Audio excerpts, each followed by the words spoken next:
Welcome, everybody, to the LinkedIn for B2B Growth Show. I'm your host, Michelle J. Raymond, and this week I'm joined by Travis Tyler, aka Mr. Panda. What's up, Michelle? It's so good to be here. Let's do this thing. I know it is exciting because I've been watching along on your content, and we got introduced by a mutual friend of ours, Chris Bogue, who I also had on the show because, you know what? I've got a feeling that LinkedIn doesn't need to be boring. Do you have any thoughts on that? I think LinkedIn is the perfect place for the nerds in high school who never got the chance to be funny, to give it a shot. This is your moment in the sun. But tell me something before we jump into all the formal questions. How did you get started on LinkedIn? What's your journey been like? I got started on LinkedIn about 3 years ago, where I honestly just wanted people to watch my podcast. And my audience was business people, and my Instagram and Facebook were not cutting it because the people in those networks that I was connected to did not really have an interest in what I was talking about. So I leaned on people within my own company who already were tapping into the power of LinkedIn for a business professional social network. Love it. Now, we're going to be talking about the power of edutainment today. How would you define edutainment? Edutainment was actually something that's been around for a very long time, and I'm very passionate about it. So I'm going to ramble here for a second. I apologize, but I think it will give your audience a great opportunity to learn about the history of where it comes from. And then it's not something that I just made up or something I copied off of a TikToker from yesterday. But actually, if you go all the way back to colonial times, there was a pamphlet that Benjamin Franklin put together on how to be a good colonist here in the States. And he would put in games and riddles and puzzles. And he was trying to captivate his readers so they could learn about the boring stuff of how to be a good colonist, but at the same time, enjoy it and have fun. Now, if we bring it to a more recent era, one that we can actually relate to, the first to really coin the use of edutainment was Walt Disney. He created a video. You can look it up on YouTube. I'm brain farting on the name of it, but it has to do with Walt Disney put together a 10-minute video on the importance of dental hygiene for children.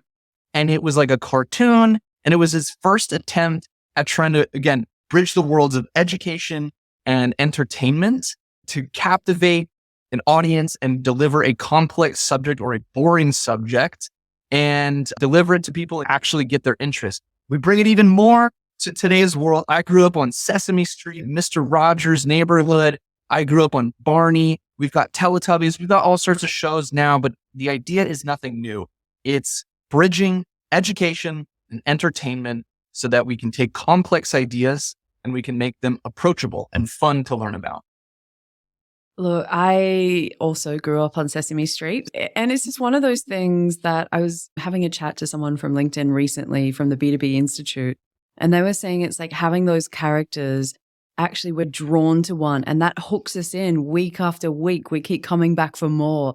And I think that's the thing that brands on LinkedIn are going to start exploring. And you've done this amazingly, which we will talk about in some more detail. For those of you who may not have come across your content, tell us about Panda Doc. Tell us about the whole panda thing.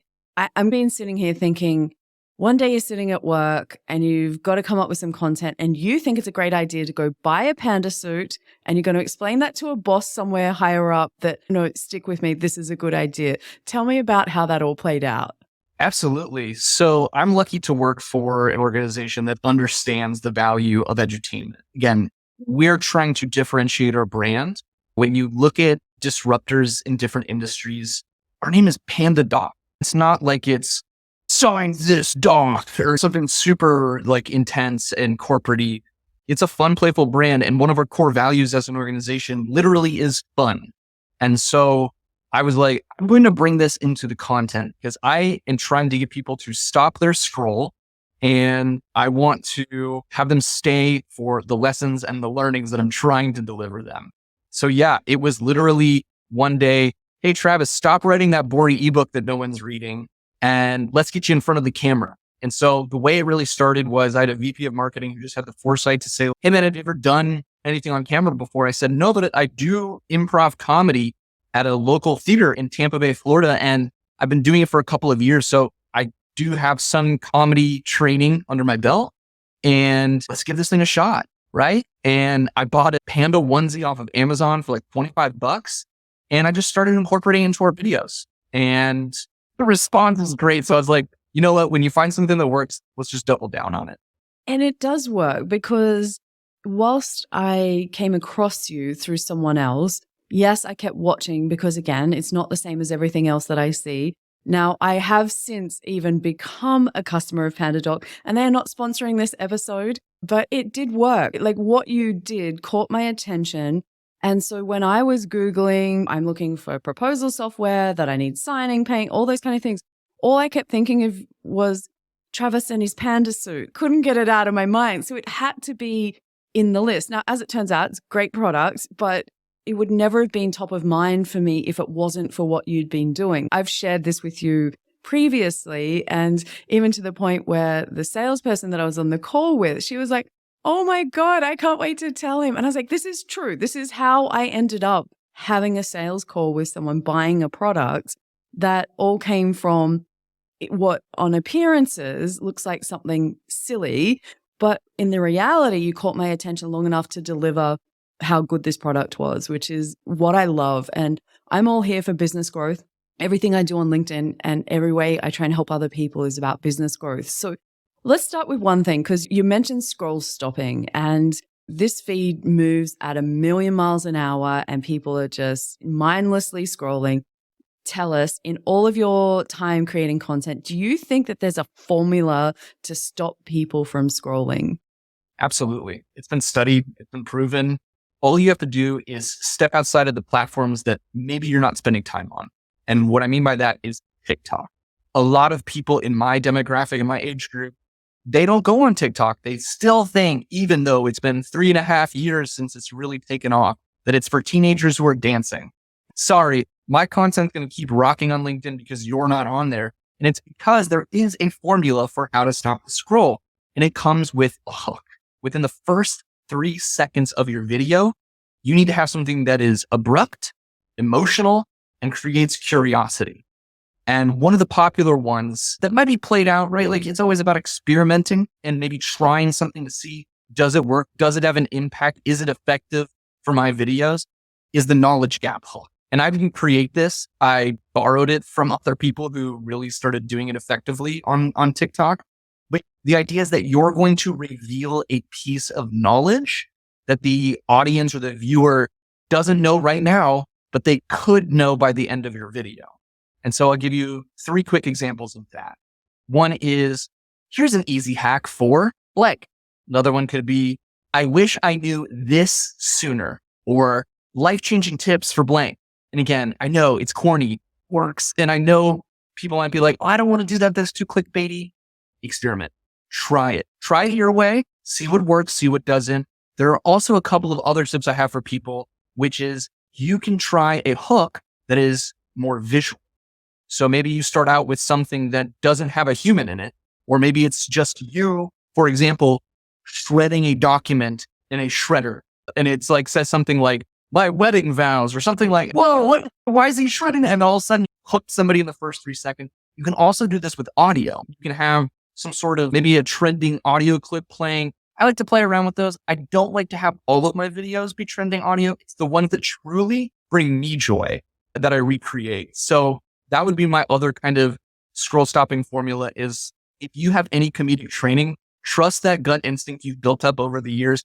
Don't have any comedic training, that's okay too. But I do recommend you at least go take a drop-in improv comedy course. They're usually really cheap and affordable. You can find them in most metropolitan areas. Just literally Google improv comedy class near me, and you will not be disappointed in how this can help you with edutainment content and content on LinkedIn. Shout out Chris Bogue. I know he'll be proud of me for making people want to do that.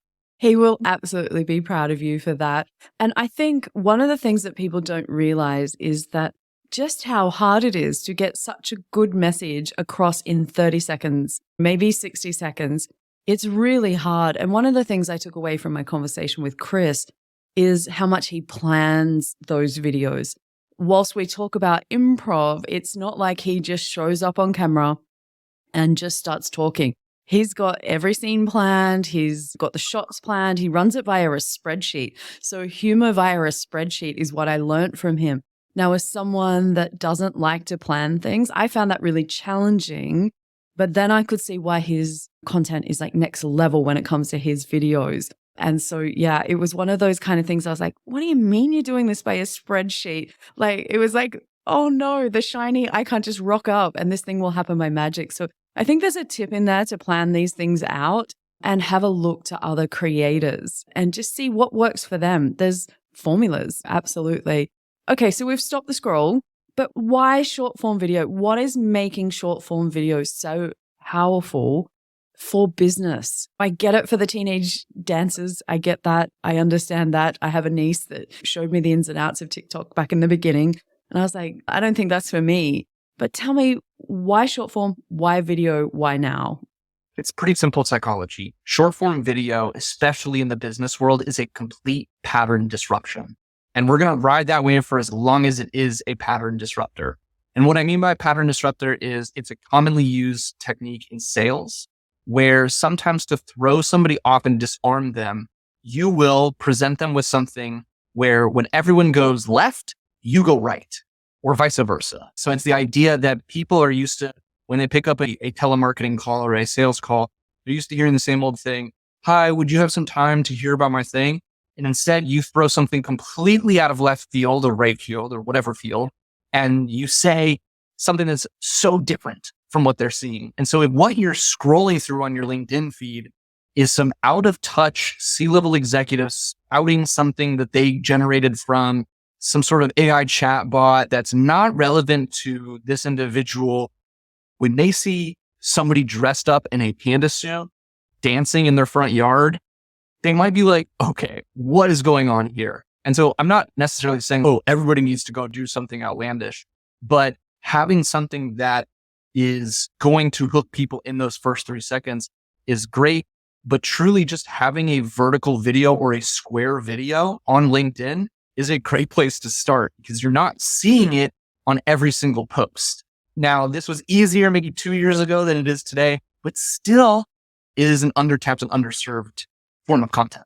In B2B especially, I don't think anybody's prepared to put themselves out there and take that risk.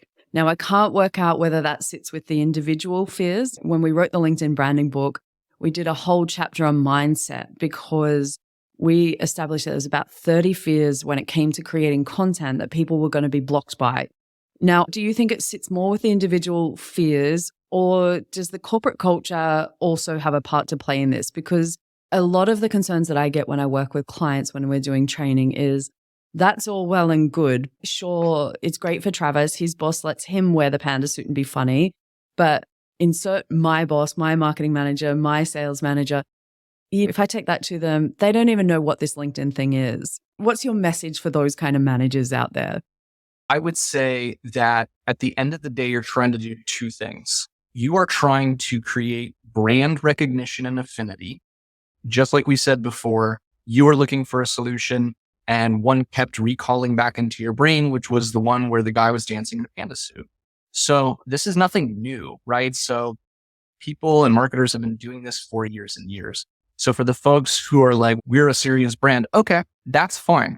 There are other ways to do disruptive short form content, and that can be on just being able to have a face and a name that you connect to a brand.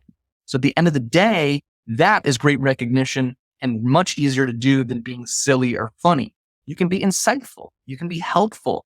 You can be a lot of other forms of emotional content for people. And you can use that content as well for repurposed advertising or paid content. And that's exactly what a lot of brands are doing. The secret is, hey, just get somebody in your team who's well-spoken, who can get good on camera, and then have them do a Q&A with you and turn those short 30-second clips of gold nuggets into content that you can boost on LinkedIn, get some impressions, drive it to a landing page with a free offer. Boom, you got some cool scroll-stopping edutainment content right there. I think as soon as you are able to connect an email address that you normally deal with, or possibly a name that you see on a screen, to an actual physical person, I say it's like the Wizard of Oz. We want to see who's behind the curtain. Like, who is that person? What do they sound like? If I had $1 for every time somebody said to me, Michelle, I love listening to your voice. Now, if you'd asked me 3 years ago, and there's lots of content I've created around this, I hate my voice. The fact that I have 2 podcasts now is astounding, and the YouTube channel, that people comment on that. And I think the thing that we think people are going to judge us on sometimes turns out to be the thing that they love about us. So we're our own worst critics, and I think get in the way of things. But no matter who I work with, and they always, number one question, what's the best form of content on a company page? Number one question, hands down. And the answer is, grab your phone, take me a photo, or do a video. I don't care what you're doing. I just want to see your face. I want to feel energy from you. I want to get that vibe. And I think that's a word that probably gets a little overused around the place, but at the same time, it is that. We're making those judgments in that instant. Who is this person? And I think I've been successful on LinkedIn just because I came from the beauty industry. 9 years ago, I was selling chemicals, raw materials, and ingredients that go into hair care and skincare. They're the things you can't pronounce on the back of your shampoo bottle. And 9 years ago, they didn't even have websites. That's why I started on LinkedIn. It was literally just so I could share what we sold, because there was 80 customers, 10,000 ingredients, and the maths didn't add up in Sydney traffic for me to go around and knock on people's doors and say, buy my stuff. And so LinkedIn just became a way for me to, at that time, promote what we did. But then I realized no one else is doing this. Now, I don't have a chemistry background, so I could never compete on sales with the technical knowledge. Still can't. I spent 6 years being an amazing salesperson in that industry without knowing a thing about what was going on. But what I was offering was value and insights and trends, and everything I found on the internet I brought together. And then all of a sudden I had this global attention and an amazing community, which brought so many other opportunities and, of course, increased sales, because I am a salesperson at heart. Forgive me for that. I come from the dark side. But it was one of those things when I unlocked the power of attention, I've never looked back. And some may say it's gone to the I'm an attention whore. Yeah, maybe that's what's going on here these days. I'm going to go to, I always do my research. And one of the things I came across was one of your podcasts on YouTube. Now, on the record many times that I don't listen to podcasts. They put me to sleep. No offense to anybody that has podcasts or listens to mine, but it's just not the way I learn. So when I came across yours to do the research, I was expecting to watch it for about a minute or two. And then I ended up watching the whole lot because you just captured my attention. And I have shared this with you because I didn't want to watch it all. I'm not going to lie. I was like, I don't have an hour to sit here and watch this, but I did because there was so much in it for me. But I'm going to ask you one of the questions that you asked the guest that you were interviewing. Why funny content as opposed to emotional content when it comes to getting attention, what we're trying to do for business growth? Now, do you have a preference, or is there a place for both, or is it just funny works? First of all, I just want to say, because I pour so much emotional energy and professional energy into my podcast. So thank you, Michelle, for sharing that with me. The nicest thing you can do for anybody who's a content creator, for anyone that's listening to this, is just a simple message. Could be 5 words of, hey, listen to this episode. Love it. You have no idea how much that keeps us going. So thank you. I get it. People think that this comes together by magic. It's just half an hour. I just get to have a chat with cool people. And I mean, that's my premise for the show. I get to chat with cool people and let everybody else listen in. That's how I like to do this. But I realized how many different phases you have within that time slot to keep my attention, get value, bring my attention back, give me more value, keep me staying around for more because I know something else is coming. The production value alone, I was sitting there. I was a bit jealous, I've got to say. No, I'm not going to lie. I was just jealous. But I was like, no, I'll tell him it's great. But on the inside, I'm like, one day when I grow up, I'm going to have a podcast like Travis. That day's not today. You have a much nicer voice than I do. Mine is whiny and nasally and okay, so I win. Very ridiculous laugh. You have lovely. lovely voice. So you've So got the that. scoreboard is 1-1. I've got the nice voice. You've got the great production. Let's keep going. This is a competition. But to get back to your question, is funny content more effective than emotional content for business growth? For me, yes. But that's not the case for everyone. I think the most important thing you can get from this is wherever you're best at telling a story, wherever you are most relatable, and you can help your audience either see a version of themselves that they can relate to, or a version of themselves that they wish they could. And if you can do that, whether it's funny, scary, sad, whatever, that's how you do it. It's their storytelling. It's going back to what I mentioned at the very top of this, which is with a knowledge gap hook. And so you create a story arc within your short form content. There are some incredible creators on TikTok who nail this every time. They can capture my attention on an app where it's so hard to get more than 15 seconds in because you just want that next serotonin boost or hit as you're scrolling. But yeah, for me, funny storytelling works. And it's because it's part of my personality. And it sounds like weird and icky, but it's also what I've trained in for the last 5 years of getting up on stage and performing and learning the rules of improv comedy. If you're a better storyteller through mystery is a fantastic opportunity, again, to create and build tension and curiosity so that people will wait to the end and get to it. That's what we love in our content outside of the business world. So it should 100% make sense that it would also captivate us in the business world. I think there's a point that you raised there when I'm working with some clients. One of the things that gets in their way, which I think you've just highlighted, is they try and be a LinkedIn version of themselves, who they think they should be on the platform, or a TikTok version, or a Instagram. It doesn't matter. Pick your platform. It does not matter. But as soon as they try and be something that they're not, then it becomes a chore, falls down the priority list. They end up not actually wanting to do it because it is just like this burden to create content. But the moment they embrace themselves, and my words for that is your digital twin. I don't want a different version of you. Whether you're the most knowledgeable, whether you're the driest, whether you are gruff, I don't care what the thing is, but just be you. And I love that you've embraced you and what your strengths are, because I'm sure that there was probably a moment where you were trying to do the corporate version of you and didn't feel so great. Nailed it. Absolutely. And every once in a while, I'm multifaceted. I'm not just I'm Mr. Funny Man. Like I am a human being just like all of, hopefully everyone else listening, but I have many phases and characteristics to myself. I can be serious. I can be emotional. I can be mysterious. I can be gruff, but I also can be funny. And so I lean into what works, but I certainly do post content in a way that's not always Krusty the Clown out here, like honk honk. Like I am doing other stuff as well. So I try to keep it well-rounded, and I just try to write stuff that I think is interesting. It lands. Not all my stuff lands, and that's okay. It's constant iterations and experiments. And that's the mindset you need to go in. Going back to like, if you've got a manager, it's listen, marketing is just as much of a science as it is an art. And so we're going to experiment and put on our little, lab coats and goggles and experiment here and see what works. And then as soon as we find something that works, let's iterate on it. Let's just change just a little bit of something and test it again. And that's what I would recommend.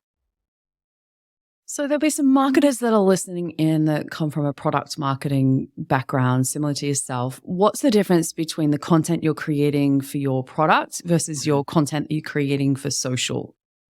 That is a really awesome differentiation that I think a lot of people get lost on, is they're like, well, I want to do, the funny stuff. I actually don't necessarily think that your product videos should always be super like user generated content or low production. I think actually product videos are where it does deserve some budget. It does deserve a little bit of higher production in terms of, let's get like a professional agency to help us film in 4K from multiple camera angles. Product videos are going to live in the world, in my opinion, of searchable content. Now, yes, you can create product focused videos in an attempt to be scroll stopping. I do that occasionally, but I think where the real moneymaker is for somebody to get the budget to do this is to say, hey, we already have a blog, right? Yes, we do. We've had a blog for a number of years. We've had a number of thousands of dollars poured into SEO to make sure that we're, ranking for these key terms. Great. Let's take a look through Google Data Studio, Google Analytics, whatever you're using, and figure out what are our highest converting blog articles, what are the highest visited, in terms of just pure traffic, search organic. Let's create those into product style videos, and let's show the product and answer the question that these people are querying in their search. So an example of that would be our number one ranked blog article is how to write a business proposal. Duh. It's not sexy. It's the most boring topic ever. Until you don't know how to do it, like me when I was setting out on my business, and then it is the most important topic in the world. Exactly. So when it comes to creating product videos, a great tool that you can use is called vidIQ. What I use, and there is a free version. You don't have to necessarily pay for it, but basically using a tool to tap into the world's second largest search engine, which is YouTube. And this is where that specialty comes in. And it's just as important as to how you lay out the video and how you show the product to what you put in your thumbnail. People often do the video and then do the thumbnail second. I'm going to steal this idea from my good friend, Will Aitken over at Lavender. Build your thumbnail in mind first, because 50% of our most visited videos on the Pandadoc YouTube channel, 50% of the traffic is from a YouTube recommendation. And it all has to do with, okay, people are clicking this. Why? Because of the thumbnail, because of the title. And there's other factors that go into it, how you keyword it, how you what tags you put in your video, how you break out your chapters, with like the number signs in your description.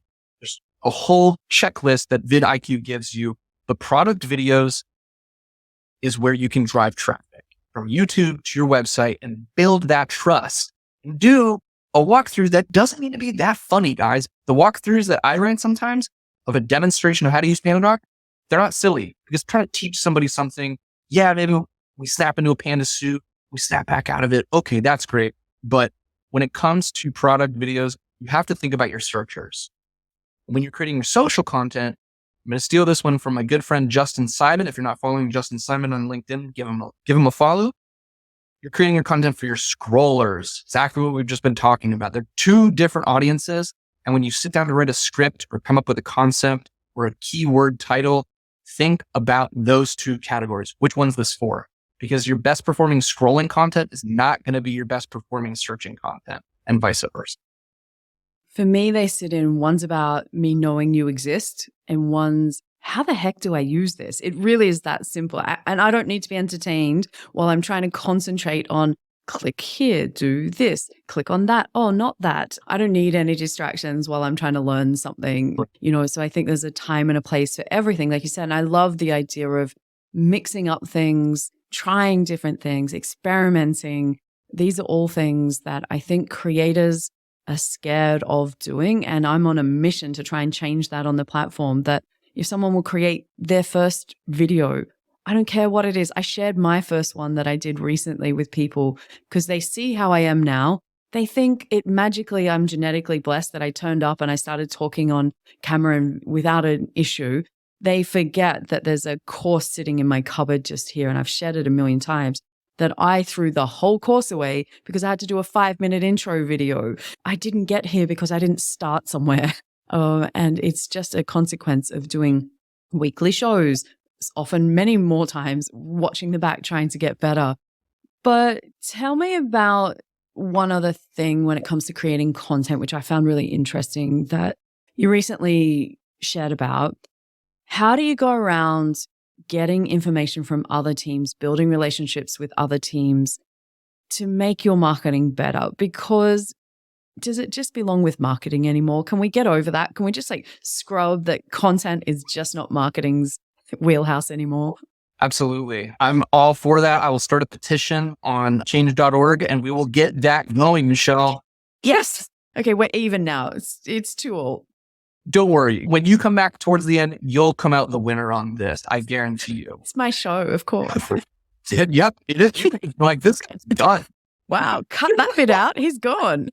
So my process for making better content is, in terms of when I want to build relationships or like, how do I get other people involved in the content creation process? It's twofold. I'm going to take it back to what we were just talking about, which is when I create product content, there are people within my organization who know the product better than me. And I'm going to lean on them. I'm going to lean naturally towards the people I get along with or who are just nicer. But I'm also going to lean on the people who have some sway within the organization, right? They've proven themselves to be directly attributing to revenue. And so they've got a little bit more pull in the organization. So when I'm creating a funny video or I'm creating a video with them, it's got a little more legitimacy than just some guy going rogue. And I'll get together with product marketing and I'll get together with demand gen. I'll also get together with sales enablement or training and get all these heads together and we'll do a Zoom call and I'll say, here's the idea, any other ideas? And I do this quarterly and I say, here's what we're focused on. Here's what we're thinking about. Here are the videos that we think will drive money and revenue for us. And then any other ideas, we just do a brainstorming session. There's no bad ideas. On the Zoom call, I'm sharing the doc when people can see what I'm typing. And then we just let it sit. We let it marinate. And then I come back to it with my team on the content team and discern, okay, what are our priorities for this quarter? What are we focusing on for this year? And which ideas do we like the most? We go back and forth to it. But ultimately, for when it comes to product videos, we're looking for video content that's going to drive incremental value for existing customers. That's a great way to get a win is, for example, in Pandadoc, there's a number of ways where people might start out with a personal individual plan. Then maybe they're like thinking about what could I get if I upgrade to the next tier? What am I missing? What are they gatekeeping from me? And so we'll create a series of videos of, hey, if automated reminders or renewal reminders is an absolute must-have for you when it comes to your proposals and contracts, we're going to create a 30-second video that goes inside the Pandadoc app, where when someone clicks on that thing, they're going to see a video pop up that's, hey, if you're interested in checking out automated reminders, you should do this. And here's how it works. And blah, blah, blah, blah. And it's a real slick. And then it's available on this tiered plan. If you'd like to upgrade, let us know. That's one great way to tie yourself to revenue with a product video and be able to track that video content and work with other teams on the product team, on the enablement team. And there's that. There's another side of the house when it comes to social content where this is an area that's a little bit more nuanced. You can't necessarily force people. I mean, you can, but it's not good. You can't force people to post content on social. It's never going to work. It's gross. It doesn't feel good for the people who are asking you to post and for the people who are getting like begrudgingly posting. So what I did is I started befriending a lot of people across the org on Instagram. And I would just see who's already making fun videos. And we have 850 employees at Pandadoc. I know everyone listening is like, it's just me, or it's like me and 6 people. That's fine. But if you can find people on like native applications and social media platforms where they're already like engaging naturally and they're posting photos or posting videos, and then you find those people who are already like good at it and be like, hey, do you want to come be part of like my creators club? It's totally volunteer. I just need one video a month from you. I'll script it out. I'll help you record it. I'll do all the editing. I just want other faces besides my own. And that's how we've done it. And we've built in a vertical video creator Slack channel where it's me and about 8 other people at Pandadoc.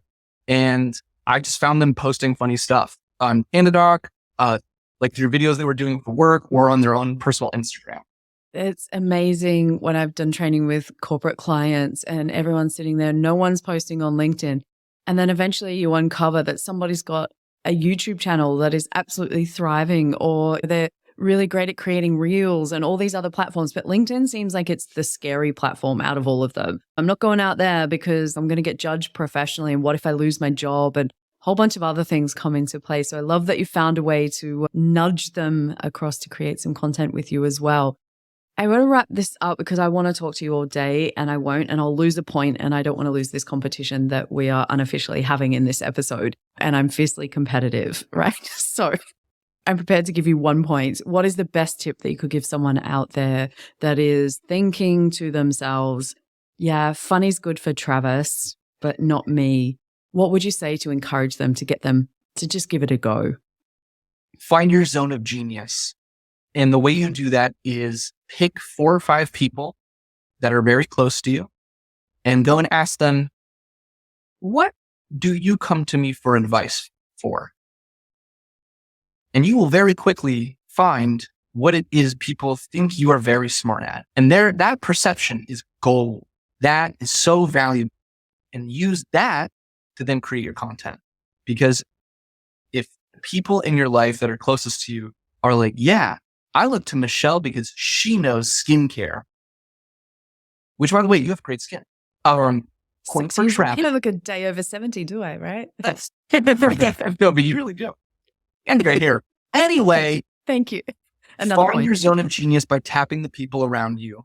And it doesn't necessarily need to be funny. When I asked my wife, what is it that she's like, what? I was like, what do you come to me for? And she was like, you know a lot about meditation. And I'm like, what? And she's like, yeah, you do a lot of meditation. You read a lot of self-help. You've studied a lot of Eastern philosophy and Buddhism. And so if I have a question about that kind of stuff, I go to you and I'm like, I had no idea. So you'll be really surprised. And you can use that to fuel your content creation. I'm not saying, oh, go create videos on exactly that thing, but you might get that subject of skincare or beauty care. And what does that make you think of? And then what does that make you think of? And how does that format of delivery bring you back to that expertise? And it's an improv technique. If I get a suggestion from an audience member and I say, oh, give me a location for this next scene, audience, and an improv scene right now. And somebody says, elevator. I'm not going to just do a scene in an elevator. That's boring. That's too easy. What does an elevator make me think of? An elevator makes me think of BO, makes me think of deodorant.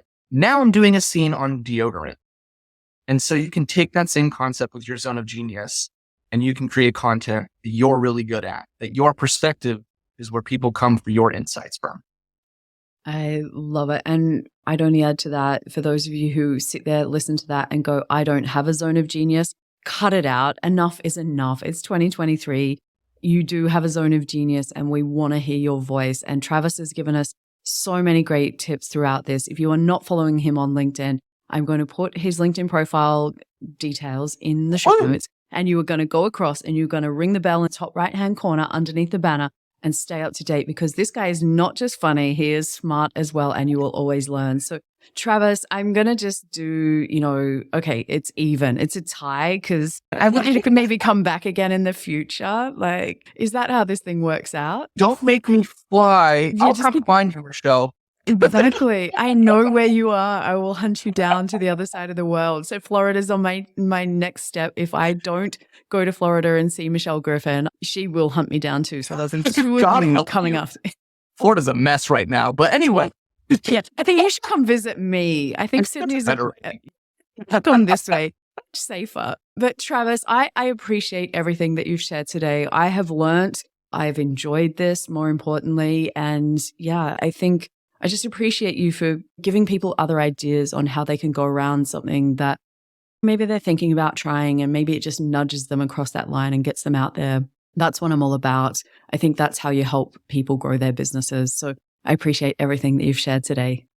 It was so phenomenal being on here. I love talking about edutainment. I am studying research papers from published journals, articles on edutainment pedagogy on the weekly. I'm such a nerd about it. So if any of your listeners are wanting to dive deeper, or you want to do a follow-up episode, maybe where we're doing hand puppets, like Mr. Rogers style, let's do it, Michelle. I think we need to. I got to bring some of my funny side out. It is in there. I do appreciate having fun. I think myself, I have a lesson in this to have a go, put it out there, because yeah, I think there's just another way to connect with people. And that's my favorite part about LinkedIn. So for everybody that's listened in, we hope that you now understand the power of edutainment. I certainly do. And I can't wait for everybody to reach out and connect with us. Let us know that you listened and that you enjoyed. Keep our batteries charged, because it does make a difference. So on that note, I'm going to wrap things up, but thank you, everybody. Cheers. Thanks, Michelle. Bye.